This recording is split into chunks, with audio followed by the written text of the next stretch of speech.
கிருஷ்ணகிரியில் அதிமுக துணை பொதுச் செயலாளர் கே.பி. முனுசாமி செய்தியாளர்களை சந்தித்து வருகிறார். அதனை பார்க்கலாம். பன்னீர்செல்வம் அவர்கள் ஒரு அறிக்கை வெளியிட்டிருக்கிறார்கள். அந்த அறிக்கையில் புரட்சித் தலைவருடைய பாடல் வரிகளை காட்டி ஒற்றுமையோடு நாம் இணைவோம், எந்த தியாகத்திற்கும் தயாராகுவோம் என்று அறிக்கை கொடுத்து கழகத்தையும் கழகத் தொண்டர்களையும் இன்னும் அவர் ஏமாற்றிக் கொண்டிருக்கிறார். அப்படி அவர் கூறுவதற்கு எந்தவிதமான தார்மீக உரிமையும் திரு ஓ பன்னீர்செல்வம் அவர்களுக்கு இல்லை. அதற்கு காரணம், அனைத்திந்திய அண்ணா திராவிட முன்னேற்றக் கழகம் பல்வேறு சோதனைகளை சந்தித்த பொழுது அந்த சோதனைகளில் முக்கிய கருவாக இருந்து அந்த சோதனையை மேலும் மேலும் இயக்கத்திற்கு சோதனை கொடுத்தவர் திரு ஓ பன்னீர்செல்வம் அவர்கள். பொதுக்குழு கூடிய பொழுது அனைத்திந்திய அண்ணா திராவிட முன்னேற்ற கழகத்தினுடைய தலைமை கழகத்தை நாங்கள் கோயிலாக வழங்குகின்ற அந்த தலைமை கழகத்தை குண்டர்களை வைத்துக்கொண்டு அந்த தலைமை கழகத்தை அடித்து அங்கே இருக்கின்ற ரெக்கார்டுகளை எல்லாம் திருடி சென்றவர் தான் திரு ஓ பன்னீர்செல்வம் அவர்கள். அதைத் தொடர்ந்து கழகத்தினுடைய சின்னத்தை முடக்குவதற்காக நீதிமன்றம் சென்றவர் தான் திரு ஓ பன்னீர்செல்வம் அவர்கள். அதைத் தொடர்ந்து இந்த கட்சியை முடக்க வேண்டும் என்பதற்காக அரசியல் கட்சி பல தலைவர்களை சந்தித்தவர். அதோடு தொடர்ந்து நீதிமன்றத்துக்கு சென்று கொண்டிருக்கின்றவர். இப்படிப்பட்டவர் நடந்து முடிந்த நாடாளுமன்ற தேர்தலில் பாரதிய ஜனதா கட்சியோடு கூட்டு சேர்ந்து ராமநாதபுரம் நாடாளுமன்ற தொகுதியில் நிற்கின்ற பொழுது அங்கே அனைத்திந்திய அண்ணா திராவிட முன்னேற்ற கழகத்தினுடைய வேட்பாளர் இரட்டலை சின்னத்தை எதிர்த்து நின்றவர் திரு ஓ பன்னீர்செல்வம் அவர்கள். இரட்டலை சின்னத்தை முடக்க வேண்டும் என்று முயற்சி செய்தவர் ஓ பன்னீர்செல்வம் அவர்கள். அதே பன்னீர்செல்வம் தேர்தல் களத்திலே இரட்டை இலை சின்னத்தை எதிர்த்து நின்றவர். இவருக்கு எந்த வகையில் அனைத்திந்திய அண்ணா திராவிட முன்னேற்ற கழக தொண்டர்களை அழைப்பதற்கு உரிமை இருக்கிறது என்று நான் கேட்கிறேன். அதோடு புரட்சித் தலைவி அம்மா அவர்களை இவர் குறிப்பிடுவதற்கு எந்த விதமான உரிமையும் அவருக்கு இல்லை. காரணம், புரட்சித் தலைவி அம்மா அவர்களை பாரதிய ஜனதா கட்சியினுடைய மாநில தலைவர் திரு அண்ணாமலை அவர்கள் மிக கடுமையாக விமர்சனம் செய்தார்கள். புரட்சித் தலைவி அம்மா அவர்களை கடுமையாக விமர்சனம் செய்ததோடு அதை மீண்டும் மீண்டும் வலியுறுத்தி சொல்கின்றது போல பல நேரங்களில் ஊடகங்களிலும் பத்திரிகையிலும் கூறினார்கள். உண்மையான அம்மாவின் மீது பாசமும் பற்றும் இருந்திருந்தால் திரு அண்ணாமலையை பக்கத்தில் உட்காருவதற்கு மனம் வருமா? ஆனால் ஓ பன்னீர்செல்வம் அவர்கள் தன் சுயநலத்தை பூர்த்தி செய்து கொள்வதற்காக புரட்சித் தலைவியை கடுமையாக விமர்சனம் செய்தவரை கை கொடுத்து நல்லவர் என்று சொன்னவர். இவர் எப்படி அண்ணா திராவிட முன்னேற்ற கழகத்தினுடைய இயக்கத்தை ஒன்றிணைவோம் வாருங்கள் என்று சொல்வதற்கு எந்தவிதமான அருகதையும் இல்லாத ஒரு நபர் திரு ஓ பன்னீர்செல்வம் அவர்கள். எனவே இது போன்ற அறிக்கைகள் இனிமேல் கொடுக்கக்கூடாது என்பதற்காக இங்கே நாங்கள் இந்த கருத்தை கூறுகிறோம். இந்த கருத்து அனைத்திந்திய அண்ணா திராவிட முன்னேற்ற கழகத்தினுடைய ஒவ்வொரு தொண்டனுடைய கருத்து. அதைத் தொடர்ந்து எங்களுடைய கழகத்தினுடைய பொதுச் செயலாளருடைய கருத்து. இனி அவர் அண்ணா திராவிட முன்னேற்ற கழகத்தை பேசுவதற்கு எந்த விதமான உரிமையும் இல்லை என்பதை தெரிவித்துக் கொள்கிறேன். சசிகலா அவர்கள் நேற்று இதே போல ஒரு அறிக்கையை வெளியிட்டிருக்காங்க. கட்சியையும் கட்சி நலனையும் தமிழக மக்களின் நலன் கருதியும் தொண்டர்கள் அனைவரும் ஜெயலலிதா இல்லம் தேடி வாருங்கள் அப்படின்னு ஒரு அழைப்பை வெளியிட்டாங்க. அந்த அறிக்கையை நானும் பார்த்தேன். அவர் புரட்சித் தலைவி அம்மா இடத்திலே பணி செய்வதற்காக சென்றவர். தொடர்ந்து பணி செய்து தன்னை அந்த இல்லத்திலே நிலைநிறுத்திக் கொண்டு 36 ஆண்டு காலம் புரட்சித் தலைவி அம்மாவினுடைய பின்னால் நின்று அதிகாரத்தை சுவைத்தவர்.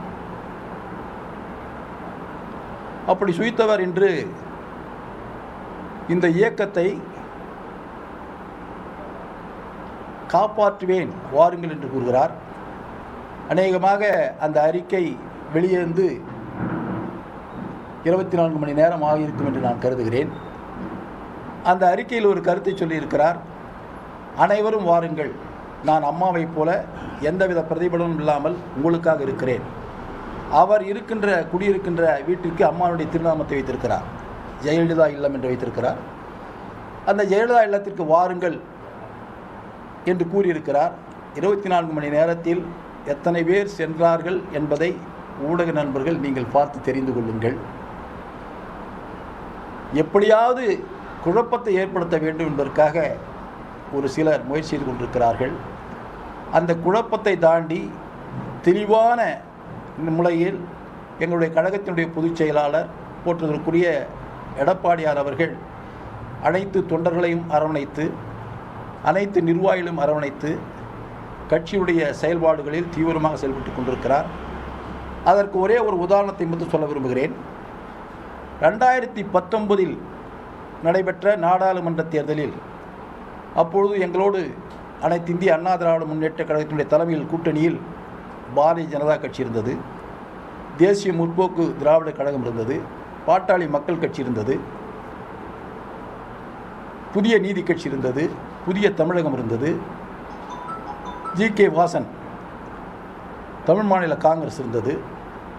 இவ்வளவு கூட்டணியில் 2019 நடைபெற்ற நாடாளுமன்ற தேர்தலில் நாங்கள் வாக்கு வாங்கிய சதவிகிதம் 18 விழுக்காடுகள். 2024 இப்பொழுது நாங்கள் அனைத்து இந்திய அண்ணா திராவிட முன்னேற்ற கழகத்தோடு தேசிய முற்போக்கு திராவிட கழகம் இருக்கிறது.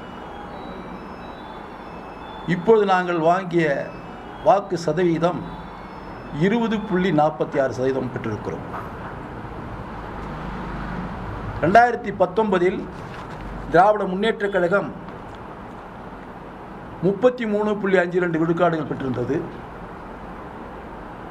அதே திராவிட முன்னேற்ற கழகத்துடைய கூட்டணி இப்பொழுது 26.93% பெற்றிருக்கிறது. 2019ற்கும் இப்பொழுதும் 6 விழுக்காடுகள் திராவிட முன்னேற்ற கழகம் குறைந்திருக்கிறது. 2019ற்கும் 24க்கும் கழகத்தினுடைய பொதுச் செயலாளர் எடப்பாடியார் தலைமையில் என்கின்ற அனைத்து இந்திய அண்ணா திராவிட முன்னேற்ற கழகம் 2 விழுக்காடுகள் கூடல் பெற்று 20.43 விழுக்காடுகள் 46 விழுக்காடுகள் நாங்கள் பெற்றிருக்கிறோம். இதிலிருந்தே கட்சி கழகத்தினுடைய பொதுச் செயலாளர் எடப்பாடியார் அவர்கள் எந்த அளவிற்கு வழிநடத்துகிறார் என்பதை புலனாகிறது என்பதை நான் தெரிவித்துக் கொள்கிறேன்.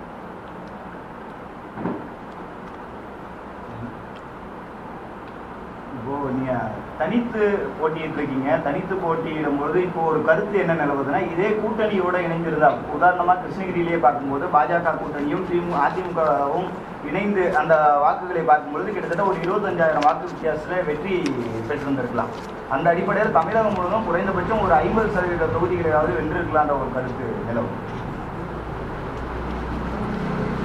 அதாவது கழகத்தினுடைய பொதுச் செயலாளர் திரு எடப்பாடியார் அவர்கள் தேசிய கட்சிகளோடு இணைந்து தேர்தல் களத்தில் இருப்பதால் தமிழ்நாடு மக்களுடைய ஜீவாதார உரிமைகளை காப்பாற்றுவதற்கு அந்த தேசிய கட்சிகள் உறுதுணையாக வருகிறதா என்று சொன்னால், வரலாற்றில் எந்த தேசிய கட்சியும் தமிழ்நாட்டினுடைய ஜீவாதார உரிமையை காப்பாற்றுவதற்கு ஆட்சியில் இருக்கின்ற பொழுது பக்கபலமாக இருப்பதே இல்லை என்ற வரலாறு இருக்கிறது.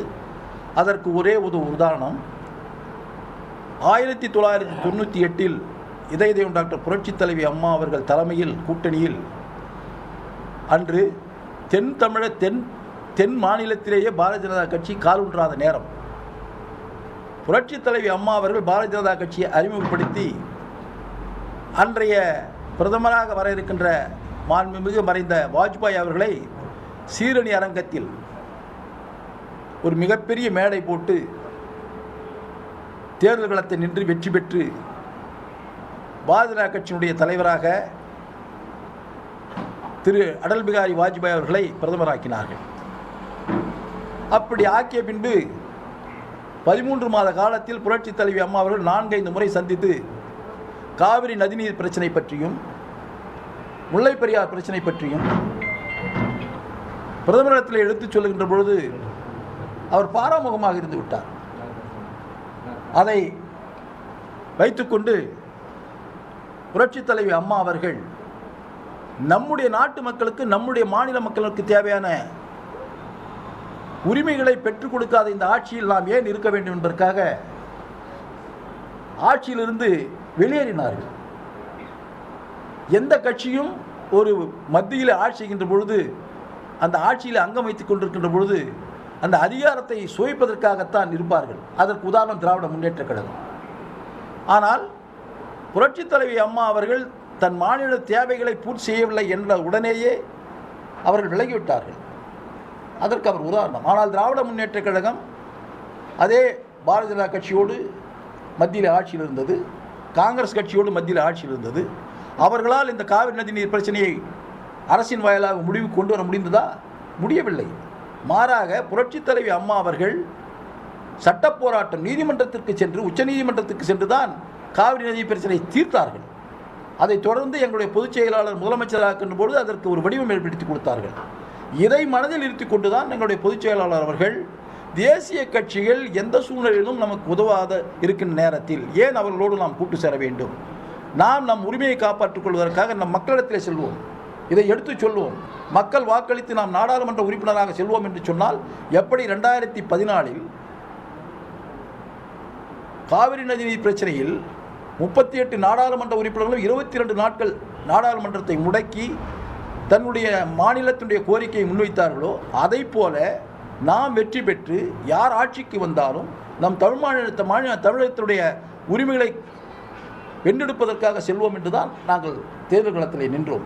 அதுதான் அனைவரும் ஒன்றிணைந்து செயல்பட வேண்டும் என்று திரு ஓ பன்னீர்செல்வம் அழைப்பு விடுத்திருந்த இந்த சூழலில் கிருஷ்ணகிரியில் அதிமுகவினுடைய துணை பொதுச் செயலாளர் திரு KP முனுசாமி செய்தியாளர்களை சந்தித்து இது தொடர்பாக விளக்கத்தை அளித்து வரக்கூடிய காட்சிகளை நேரலையில் பார்த்தோம். அடுத்ததாக செய்திகளை உடனுக்குடன் தெரிந்து கொள்ள உடனே சப்ஸ்கிரைப் பண்ணுங்க.